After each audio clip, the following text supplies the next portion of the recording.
के महीने में, कार्तिक के महीने में जिस दिन तुम्हारा मन करे, जिस दिन तुम्हारा दिल करे, उस दिन घर में पार्थिव शिवलिंग का निर्माण कर लिया। जिस दिन तुम्हारा दिल कर जाए कि आज मेरा मन है मैं पार्थिव शिवलिंग बनाऊं, गमले में से मट्टी लो, खेत में से मट्टी लो, जहां से मट्टी ले सकते हो।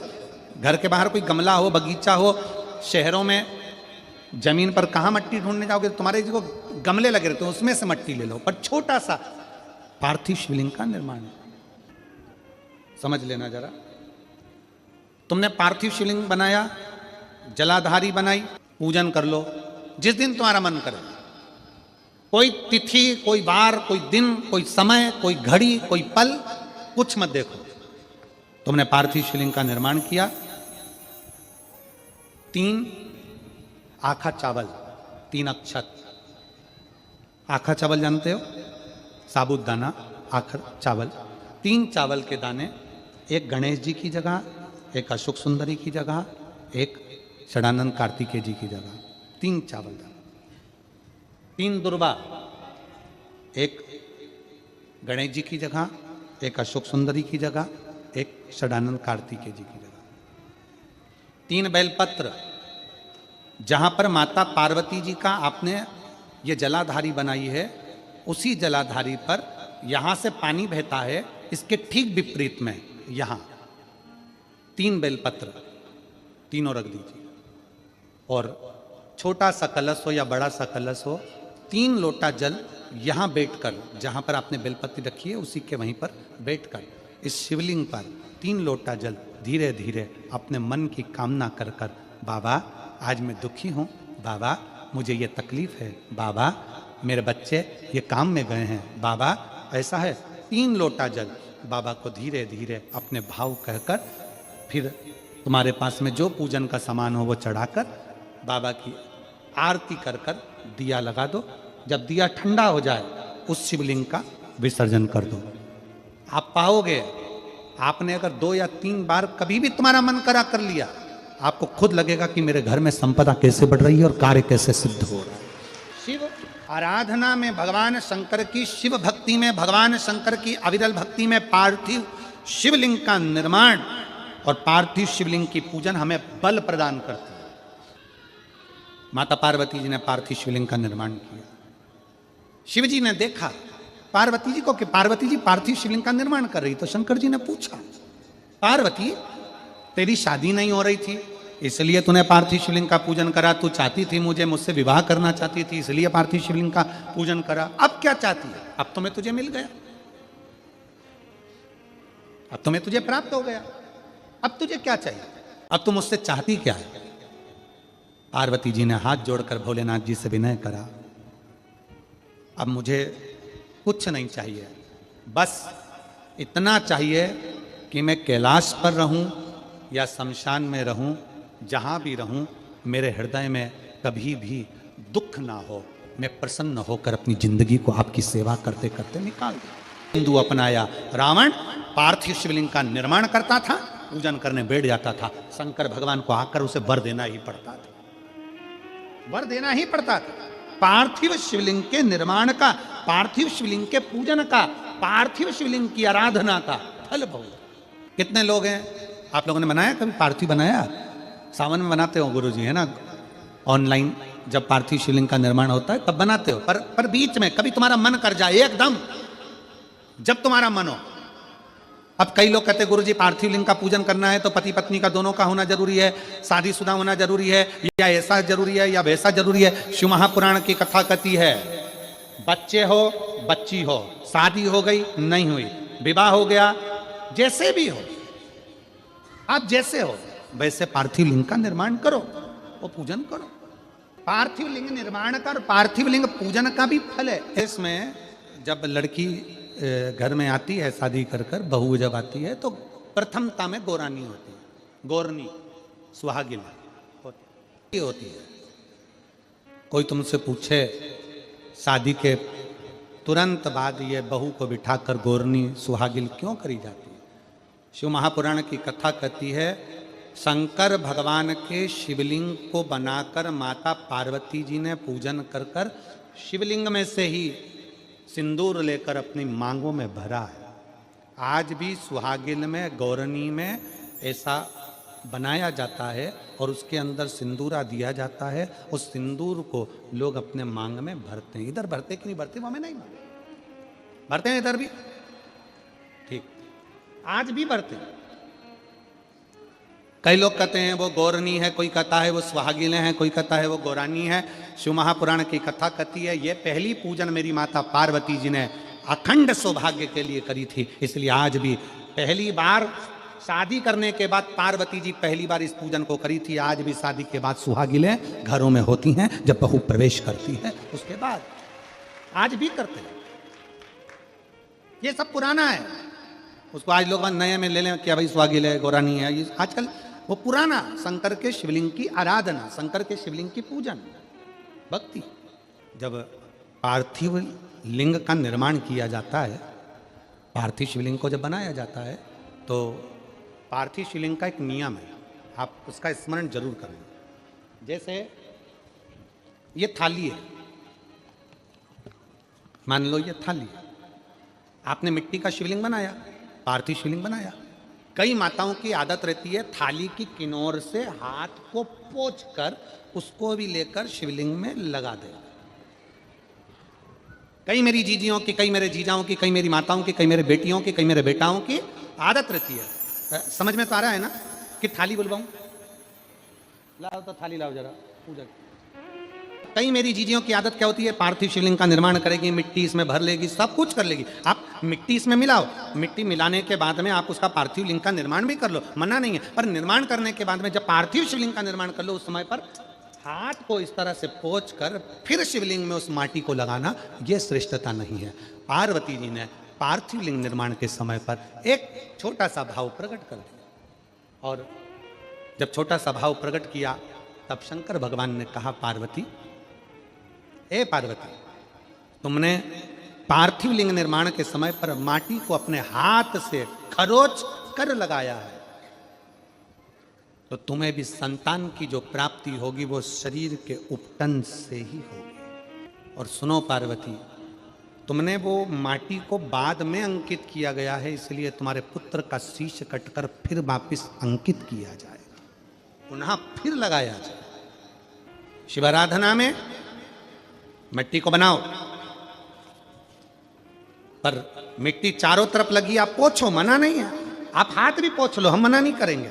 आपको हाथ पोंछना है आप पोंछो, पर उस मिट्टी को फिर वापस शिवलिंग के साथ में, जब शिवलिंग बन गया फिर उसी मिट्टी को वापस आप उसमें पोत रहे हो, ये श्रेष्ठता नहीं है, उसकी श्रेष्ठता नहीं है।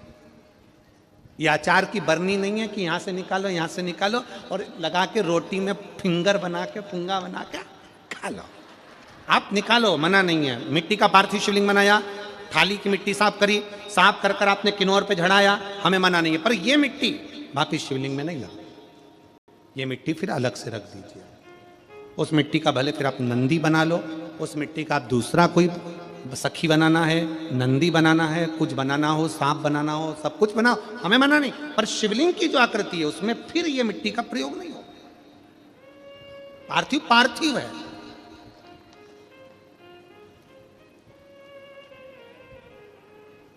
क्यों एक बार बोला, शिव महापुराण में आपने सुना होगा, हमने कहा कि गमले में भी पार्थिव शिवलिंग का निर्माण कर सकते हो। गमले में कैसे?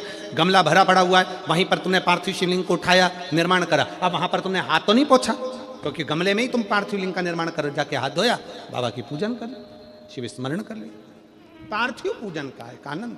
पार्वती, तुम पार्थिव लिंग का निर्माण क्यों करी हो? तो पार्वती जी ने कह दिया, केवल आपसे बल मांगने के लिए, आपसे बल। शिव कथा कर रही है, भगवान शंकर का चरित्र करा। अभी आपको कथा में कहा था देव और महादेव दोनों में अंतर होता है। देव दर्शन देते हैं और महादेव अपने भक्त को दर्शन के लायक बना देते हैं। शिव में, देव में और महादेव में अंतर है।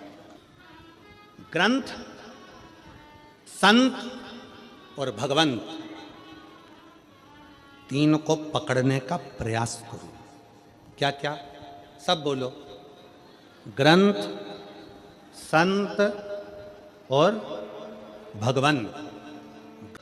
आपके नज़दीक में जितने शंकर के मंदिर हैं, जहां आप एक लोटा जल चढ़ाने जाती हो ना,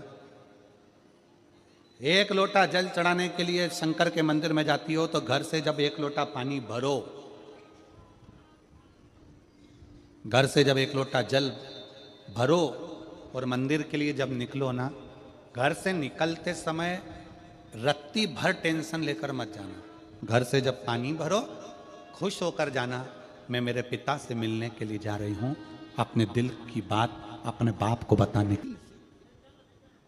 मैं अपने पिता से मिलने जा रही हूं। भले मंदिर में जाकर कुछ मत कहो, शंकर जी को एक शब्द मत कहो, तुम जो लोटा भरकर पानी लेकर जा रही हो ना, वो लोटे का जल शंकर को चढ़ाते से ही शंकर जी समझ जाते हैं कि तेरे जीवन में दुख कितना है। सुदामा जी ने भगवान कृष्ण को चावल दिए थे। बोलो री जी हाँ, सही है कि गलत है? क्या दिया था? तंदूल। सुदामा जी ने ये कहा था कि मुझे बहुत दुख है। बोला था कि सुदामा जी ने कहा था कि मेरे बच्चों को खाने के लिए अन्न नहीं है। सुदामा जी ने कहा था कि मेरी पत्नी की साड़ी फटी हुई है। सुदामा जी ने कहा था कि मुझे दुख बहुत है, दर्द बहुत है, मेरा झोपड़ा टूटा है, मेरा मकान नहीं है। सुदामा जी ने ये कुछ भी नहीं बोला। सुदामा जी तो तंदूल लेकर गए थे और तंदूल ले जाकर जो भगवान ने उस तंदूल को लिया, तंदूल को पाते से ही भगवान समझ गए थे कि इसके घर में दुख कितना है। तंदूल मुख में गया और भगवान कृष्ण समझ गए कि दुख कितना है, 3 लोक का राज्य दे दिया। सुदामा जी जैसे ही तंदूल दिए, भगवान ने सोच लिया कि तंदूल की दशा क्या है। उसी तरह जब जल शंकर जी पे चढ़ता है तो शंकर जी को तुम कुछ कहो मत कहो, वो जल तुम्हारे घर की पूरी दशा बता देता है कि इससे तकलीफ कितनी है। क्यों? दुख की बात कहां पर करते हो, तकलीफ की बात कहां करते हो, कष्ट की बात कहां करते हो? सारा घर का मनन चिंतन कहां पर होता है? रसोई घर में। सारा मनन चिंतन कहां होगा? रसोई घर में। देवरानी जेठानी बात कहां करेगी? रसोई घर में।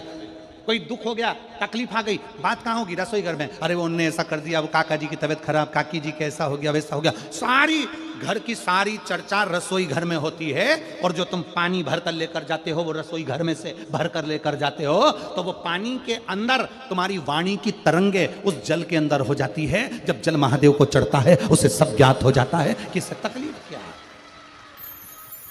मंदिर में जाते हो, आप किसी भी मंदिर में, राम जी के मंदिर में जाओ, हनुमान जी के मंदिर में जाओ, कृष्ण जी के मंदिर में जाओ, पंडित जी क्या देते हैं तुम्हारे हाथ में? जम के बोलो जल्दी से, क्या देते हैं? चरणामृत देते हैं। पंडित जी चरणामृत देते हैं, तुलसी का दल देते हैं। वो जल, वो चरणामृत का जल पंडित जी क्यों देते हैं?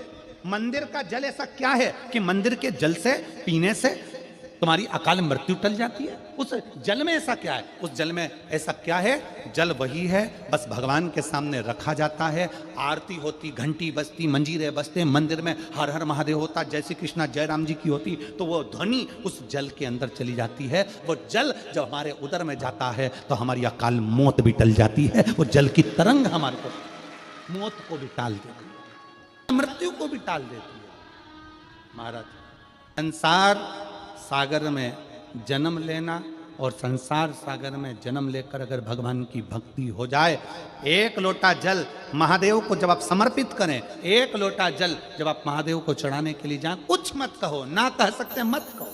और शंकर के मंदिर में जब जल चढ़ाओगे, शिव तुम्हारे घर की दशा को जान लेंगे, वो समझ जाएगा। वो महादेव है, वो ओघड़दानी है, वो त्रिकालदर्शी है। ना मन बुद्धि चित्त शिव में लगा दो, दिल से कहोगे, दिल से सुनोगे। ब्रह्मा ब्रह्मलोक में, भगवान विष्णु वैकुंठ लोक में, पर मृत्यु लोक में तो एक ही है ना। कौन? देव अधिदेव महादेव। देव अधिदेव महादेव विराजमान अधिपति है, विश्वनाथ, विश्व का भरण पोषण करने वाला। सोमनाथ, चंद्र सी काया देने वाला। केदारनाथ, दुख का हरण करने वाला। त्र्यंबकनाथ, पाप से भी मुक्त कर देने वाला। महाकाल, काल पर भी विजय प्राप्त करने वाला। वो साधारण नहीं हो सकता, जीवन का सुख देने वाला, जीवन का सुख।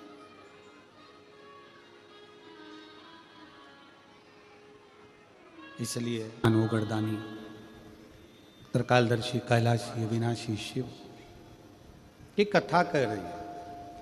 जो आपके संताप को हर सकता है वही देवाधिदेव महादेव। पार्वती मैया बाल्यावस्था से भगवान शंकर की आराधना में लगी थी, भगवान शिव की भक्ति में लगी थी, भगवान शंकर के शिवलिंग की आराधना करती थी।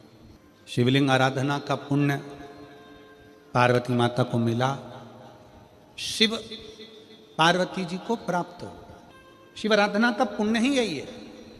देवता में, देव में और महादेव में एक बहुत बड़ा अंतर है। देव और महादेव में बहुत बड़ा अंतर है। देव दर्शन देते हैं।